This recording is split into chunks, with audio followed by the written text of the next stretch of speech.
I never know what to get until I'm in the darkroom. I can travel one lap around the world with 32 cameras and not know if I've captured one single image.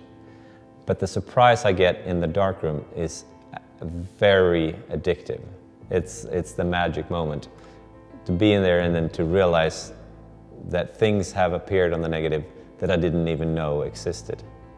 My images are multi-exposures, and which means that instead of winding the film forward from frame 1 to frame 2, I rebuild old analog cameras so that I can expose, wind the film forward just a little bit, then expose again, wind the film forward a little bit, expose again, so that I'm catching a span of time, several moments in one image instead of one frozen moment.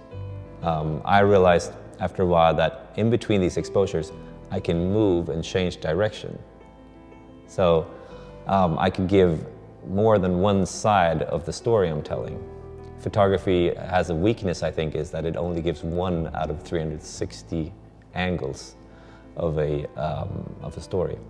In 2011, I also jumped on planes in between these exposures and flew from Stockholm to New York, to LA, to Hong Kong, Bombay, Dubai, Paris, and back to Stockholm in 12 days. So keeping the film in the camera, the aim was to capture the whole world in one image. I've also always been really interested in the vague shapes and forms in the background of my images. There's so many layers, and I've seen things that are hints of shapes or vague shapes in the background that I wanted to know more about. That's why I started painting and drawing on the images to see if I could figure out what those shapes and forms were. But while doing that, while painting and drawing them, I also realized that I'm taking things from the background and bringing it up to the surface, which meant that I was also adding depth. So not only was the image expanding in time, perspective, and space, it also started to grow in depth. I'm so curious to know more about these worlds. What are they? Who lives there? What does it sound like in there? What happens if you could enter that world and explore it?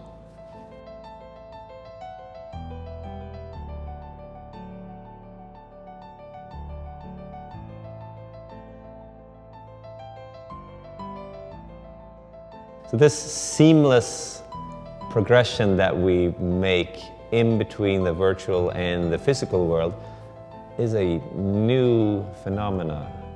We don't even reflect over it anymore. The fact that we're spending so much of our time in a new virtual dimension. So while I'm in this new universe that's been created through my camera, through me, more than by me, I would say, I want to do the same things that I do in the physical world. I want to make images. So to do that, I have to trade my old camera for VR goggles, but I could travel around there and make images. And I call them portal prints, the images that I've made in the virtual world. Bringing them out here in the physical world is very interesting. It's interesting to see how they interact with the images I've made in the physical world. And while I'm in there, I can also look at like objects, like the water tower, for example, bring that out from the virtual world into the physical world.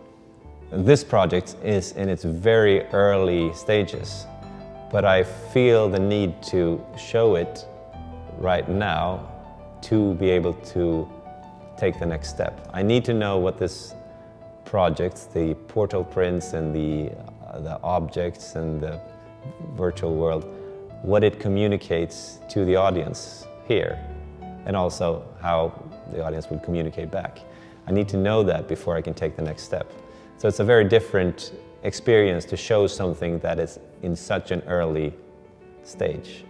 So my artistic ego is obviously screaming in protest to something like that, but for the benefit of the project, it might be necessary for me to take a step back and invite everyone in.